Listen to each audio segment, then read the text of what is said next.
நாயகம் ஸல்லல்லாஹு அலைஹி வஸல்லம் அவர்கள் சொன்னார்கள், கிழமைகளிலேயே மிகச்சிறந்த கிழமை எது தெரியுமா? சூரியன் உதிக்கிற கிழமைகளில் மிகச்சிறந்த கிழமை வெள்ளிக்கிழமை என்றார்கள் ரசூலுல்லாஹி ஸல்லல்லாஹு அலைஹி வஸல்லம். அதைத் தொடர்ந்து அல்லாஹ்வுடைய ரசூல் சொன்னார்கள், வெள்ளிக்கிழமைதான் நம்முடைய தந்தை ஆதம் அலைஹிஸ்ஸலாத்து வஸலாம் படைக்கப்பட்ட நாள். அந்த வெள்ளிக்கிழமைதான் நம்முடைய தந்தை ஆதம் அலைஹிஸ்ஸலாத்து வஸலாம் சொர்க்கத்திற்கு அனுப்பப்பட்ட நாள். அந்த வெள்ளிக்கிழமைதான் சொர்க்கத்திலே இருந்து அவர் தவறுக்காக வேண்டி தண்டிக்கப்பட்டு வெளியேற்றப்பட்ட நாள். அந்த வெள்ளிக்கிழமைதான் அதற்காக வேண்டி அவர் அல்லாஹ்விடத்திலே தௌபா செய்யும் பொழுது அந்த பாவ மன்னிப்பை அல்லாஹ் ஏற்றுக்கொண்டதும் வெள்ளிக்கிழமைதான். ஆதம் அலைஹிஸ்ஸலாத்து வஸலாம் மரணித்ததும் வெள்ளிக்கிழமைதான். உலக அழிவு நாளும் வெள்ளிக்கிழமைதான். ரசூலுல்லாஹி ஸல்லல்லாஹு அலைஹி வஸல்லம் எவ்வளவு அற்புதமாக சொல்கிறார்கள் பாருங்கள். முதல் மனிதர் ஆதம் அலைஹிஸ்ஸலாத்து வஸ்ஸலாம் அவருடைய பிறப்பும் வெள்ளிக்கிழமையாம், அவருடைய இறப்பும் வெள்ளிக்கிழமையாம். மனித சமூகத்தை அல்லாஹு தஆலா இந்த உலகத்தில் படைத்ததும் வெள்ளிக்கிழமை, ஒட்டுமொத்த மனித சமூகத்தையும் அல்லாஹ் அழிப்பது வெள்ளிக்கிழமை. எவ்வளவு பொருத்தமாக நபிகள் நாயகம் ஸல்லல்லாஹு அலைஹி வஸல்லம் அவர்கள் கூறுகிறார்கள் பார்த்தீர்களா? கேட்டால் நீங்கள் ஆச்சரியப்படுவீர்கள். நஸை என்கிற நபிமொழி தொகுப்பில் 1413வது நபிமொழி. இந்த நபிமொழியை பாருங்கள். வெள்ளிக்கிழமை ஜுமாவுடைய நாளில் உலக அழிவு நாள் ஏற்படும் என்று ரசூலுல்லாஹி ஸல்லல்லாஹு அலைஹி வஸல்லம் கூறிவிட்டார்கள். அல்லாஹ்வினுடைய ஏற்பாட்டின்படி ஒவ்வொரு வெள்ளிக்கிழமையும் இந்த பூமிக்கு மேல் இருக்கிற உயிரினங்கள், மனிதனை தவிர உள்ள உயிரினங்கள் என்ற ஹதீஸிலே வாசகம் இடம்பெறுகிறது. இந்த பூமிக்கு மேல் இருக்கின்ற மனிதர்களை தவிர உள்ள அனைத்து உயிரினங்களும் வெள்ளிக்கிழமை வந்தால் சூரியனுடைய உதய அந்த வெள்ளிக்கிழமை முற்பகலை எதிர்பார்த்து காதுகளை தாழ்த்தி மிகுந்த கவனத்தோடு அந்த நாளை எதிர்பார்க்கிறது என்று நபிகள் நாயகம் ஸல்லல்லாஹு அலைஹி வஸல்லம் அவர்கள் கூறினார்கள். பூமிக்கு மேல் இருக்கிற எல்லா உயிரினங்களும் ஒவ்வொரு வாரமும் வெள்ளிக்கிழமை வந்தால் அந்த சூறு ஊதப்படும் என்று நபிமொழியிலே உண்டு. உலக அழிவுக்கு ஒரு சங்கு ஊதப்படும்.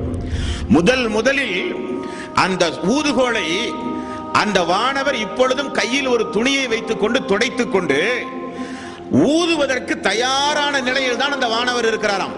அல்லாஹ் சொன்னால் உடனே ஊதுவதற்கு விழிகளை விழித்துக் கொண்டு கூர்மையான பார்வையோடு அந்த ஊதுகுழலை துடைத்துக் கொண்டு மிகுந்த கூர்மையான பார்வையோடு அவர் பார்த்துக் கொண்டிருக்கிறார். அது எந்த வெள்ளிக்கிழமை என்று அல்லாஹ் தஆலா சொல்லுவானோ அப்பொழுது அவர் ஊதுவார்.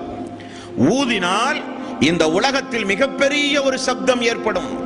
அந்த சப்தத்தோடு எல்லாம் அழிந்து விடுவார்கள். அந்த சப்தத்தை மனிதனை தவிர பூமிக்கு மேல் இருக்கிற எல்லா உயிரினங்களும் ஜும்மாவுடைய நாள் வந்தால் முற்பகல் நேரம் வரை, சூரியன் உதயமாகும் வரை அந்த செவிதாழ்த்தி அது இந்த நாளாக இருக்குமோ, அது இந்த வெள்ளிக்கிழமையாக இருக்குமோ, அது இந்த ஜுமாவுடைய நாளாக இருக்குமோ என்று எல்லா உயிரினங்களும் எதிர்பார்த்து கொண்டிருக்கிறது என்று நபிகள் நாயகம் ஸல்லல்லாஹு அலைஹி வஸல்லம் அவர்கள் கூறிய நபிமொழி 1413வது நபிமொழி நஸை என்கிற கிதாபிலே உண்டு.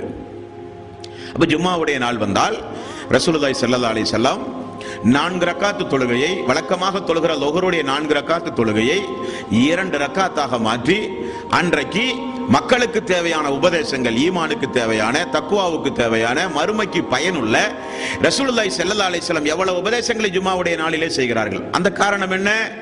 அது உலக அழிவு நாளாக இருக்கலாம், அது கடைசி ஜும்மாவாக கூட இருக்கலாம்.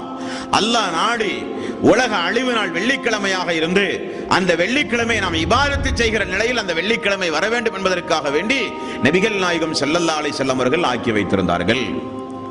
இங்கே நாம் ஒன்றை கவனிக்க வேண்டும். வெள்ளிக்கிழமை நாள் வந்தால் அந்த நாள் உலக அழிவு நாளுக்குரிய நாள் என்பதற்காக குளித்து புத்தாடை அணிந்து நறுமணங்களை எல்லாம் பூசி அல்லாஹ்வுடைய பள்ளியில் முதல் சஃபிலே வந்து அமர்ந்தால் அவர்களுக்குரிய கூலி, இரண்டாவது நபர்களுக்குரிய கூலி, இப்படி ஒரு பெருநாளை போல ரசூலுல்லாஹி ஸல்லல்லாஹு அலைஹி வஸல்லம் அந்த தினத்தை சொன்னார்கள். அந்த தினம் நீங்கள் நோன்பு வைக்காதீர்கள் என்று சொன்னார்கள். அந்த நாளில் இபாதத்து அதிகம் அல்லாஹ்விடத்தில் ஏற்றுக்கொள்ளப்படக்கூடிய நாள். அந்த நாளில் ஒரு நேரம் உண்டு.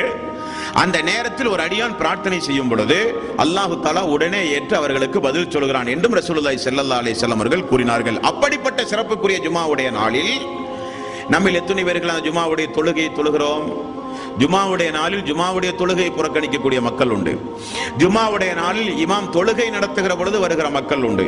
ஜுமாவுடைய நாளில் வந்து பள்ளியில் உறங்குகிற மக்கள் உண்டு. ஜுமாவுடைய நாளில் பொடும்போக்காக வாழ்ந்து கொண்டிருக்கிற மக்கள் உண்டு. ஆனால் நம்மை தவிர ஐந்தறிவு இருக்கிற எல்லா உயிர் ஜீவராசிகளும் அது இந்த வாரமாக இருக்குமோ, அது இந்த வெள்ளிக்கிழமையாக இருக்குமோ, இந்த வெள்ளிக்கிழமையோடு உலகம் அழியுமோ, காதை சூரிய உதயம் வரை கூர்மையாக்கி இந்த பூமியை நோக்கி எதிர்பார்த்து கொண்டிருக்கிறது எல்லா உயிர் ஜீவராசிகளும் என்று நபிகள் நாயகம் ஸல்லல்லாஹு அலைஹி வஸல்லம் அவர்கள் கூறினார்கள். அன்பர்களே, அப்ப ஒரு விஷயத்தை நாம் தெரிந்து கொள்ள வேண்டும்.